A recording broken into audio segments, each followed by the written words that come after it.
আয়নার সামনে দাঁড়িয়ে সাজগোজ শেষ করার পর অনেকেরই মনে হয় ঠোঁটে একটু রং না দিলে যেন পুরো সাজটাই অসম্পূর্ণ থেকে যায়। সেই প্রিয় লিপস্টিককে ঘিরে আজ ন্যাশনাল লিপস্টিক ডে। প্রতি বছর 29 জুলাই পালিত হয় এই দিনটি। যদিও এর শুরু যুক্তরাষ্ট্রে, তবে বিশ্বের যে কোনো প্রান্তে লিপস্টিক প্রেমীরা এই দিনটি উদযাপন করতে পারেন।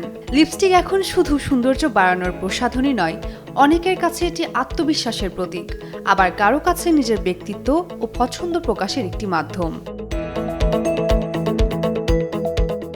অফিস, পার্টি কিংবা সাধারণ দিনের সাজ অনেকের ব্যাগেই থাকে একটি প্রিয় লিপস্টিক।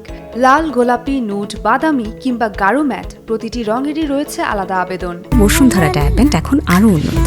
এই hot air through top sheet দ্রুত শোষণ করে সোনামণিকে দেয় কোমল অনুভূতি। কেউ উজ্জ্বল রঙের সাহসী ও আকর্ষণীয় লুক পছন্দ করেন, আবার কেউ বেছে নেন হালকা ও স্বাভাবিক শেড। লিপস্টিকের ইতিহাসও বেশ পুরনো। প্রায় 5000 বছর আগে মানুষ প্রাকৃতিক উপাদান দিয়ে ঠোঁট রাঙাত।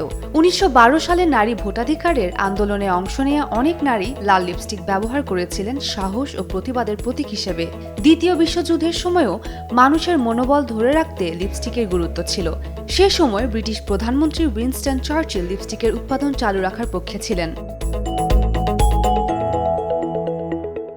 বর্তমানে লিপস্টিকের আকর্ষণ শুধু রঙে সীমাবদ্ধ নয়, এর নামও অনেকের নজর কাড়ে।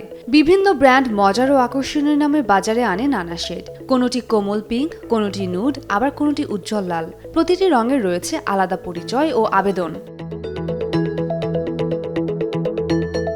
লিপস্টিক দিবস উদযাপনের জন্য বড় কোনো আয়োজনের প্রয়োজন নেই। নিজের পছন্দের লিপস্টিকটি ব্যবহার করা, নতুন কোনো শেড চেষ্টা করা কিংবা প্রিয় রংটি পরে একটি ছবি তোলাই হতে পারে দিনটির ছোট্ট উদযাপন। কারণ অনেকের কাছে লিপস্টিক শুধু সাজের অংশ নয়, এটি নিজের প্রতি ভালোবাসা, আত্মবিশ্বাস এবং নিজের মতো করে নিজেকে প্রকাশ করার একটি সুন্দর মাধ্যম। উম্মে রুম্মান ক্রান্তি, ডেইলি সান।